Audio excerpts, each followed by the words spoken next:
What's up YouTube, this is BW302 coming at you with my deck profile for my Haze Beast Kings. It's fairly consistent on Dueling Network, but again, it's Dueling Network, so either you're playing a bad player or, again, the shuffles aren't that great on Dueling Network, so who really knows. I've yet to test this out at my locals yet because of work and whatnot, but again, Dueling Network seems pretty consistent, so let's go right into it. You have two Garunix. He's somewhat the boss monster, but I use him just to keep field control, as probably most people do with his nuke ability and whatnot. Rarely will I ever get into his second effect to special summon by crashing. Three Barong.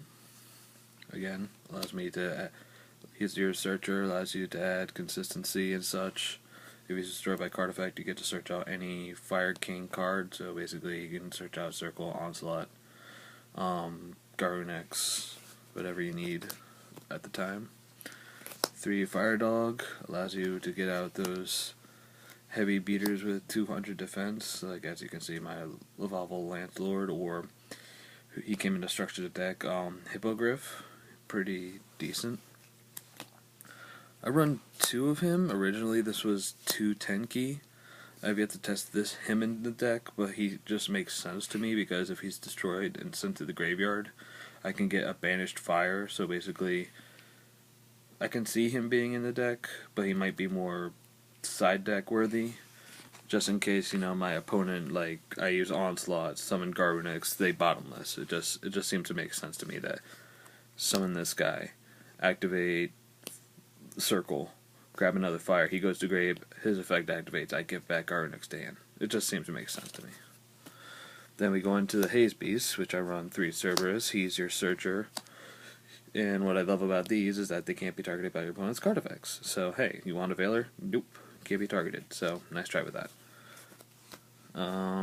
2 Sphinx. This guy is amazing because all you have to do, middle top card, guess what it is, right? Monster, spell, or trap. You get to special summon any fire from hand or grave. So basically, he allows you to go into bigger plays to try and get out the big Exceed monster, Basilcock. He's just really good. This guy's even more broken. 2 Petrion. If you don't know what he does, all you have to do is normal summon, effect, tribute him and a fire monster from hand.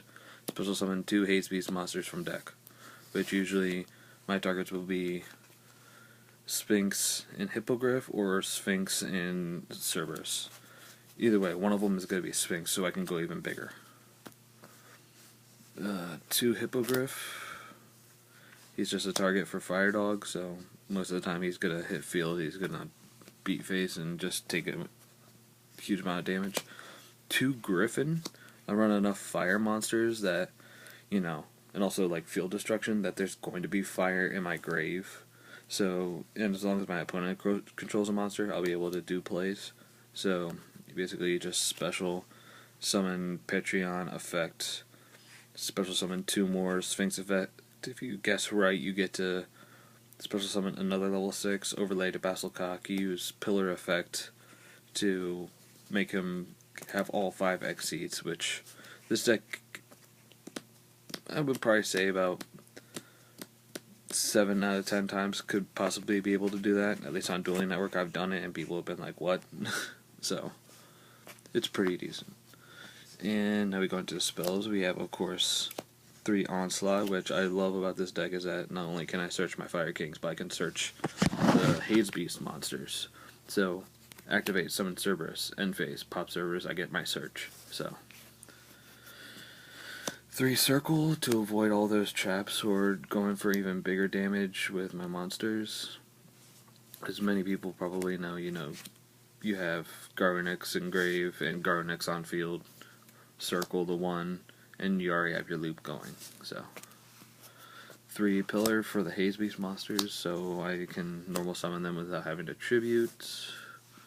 And the other broke effect of this is being able to attach any Haze Beast monster to any Exceeds that's on the field. Like, I remember a match on Dueling Network where all I had was Photon Strike Bouncer, and I just kept reloading him with my Haze Beast because it was a macro deck.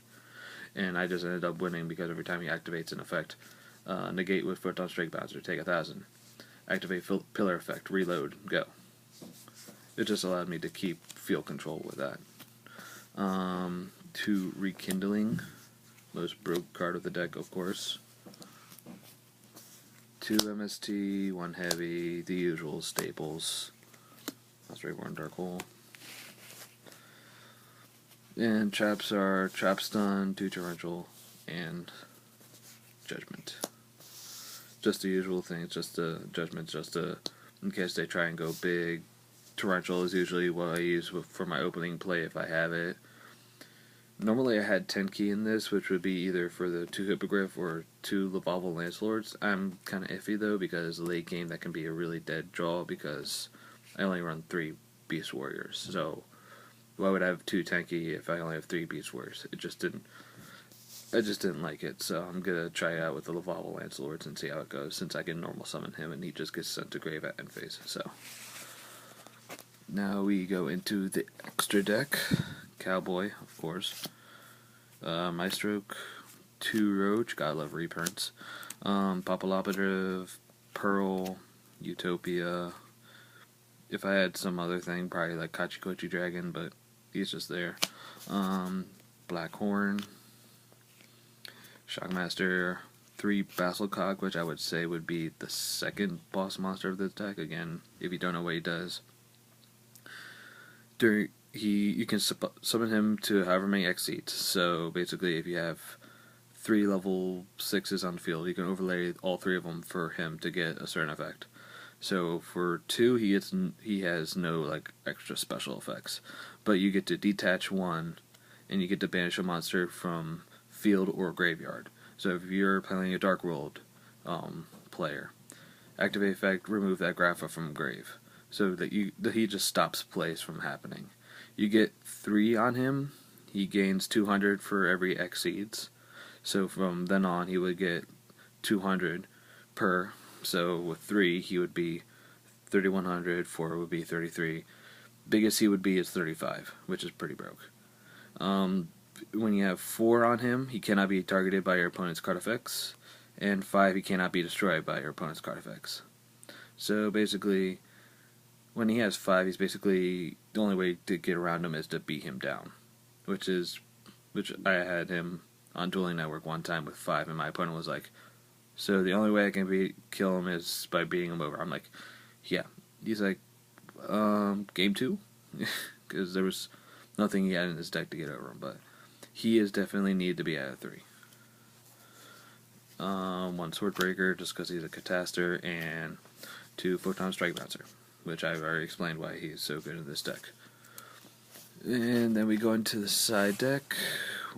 The extra MST, 2 Chain, 2 Decree in case my opponent's like playing Burn or whatever. If I'm playing Macro, Imperial Iron Wall, 2 Warning, 2 Bottomless, 2 Horn of the Phantom Beast. I'm iffy on this. I mean, it seems good, plus I get to +1, so it just depends on if the situation, it's a situational card, so it might come out. I don't know what for yet, I'm still looking around, but let me know what you guys think, if I should keep these in side deck or if I should get something else. And the 2 Tenki I was talking about before, those will probably go out too for something else. If anything, I'll keep 1, but it'll probably go for like a Mind Control or something just in case. That's the deck list profile, guys. Let me know if you guys have any suggestions about what I should put in, what you think works with the deck. To me, it's consistent. It works on Dueling Network at least, so I'm going to be at locals tonight. We'll see how it goes. This is BW302 signing out.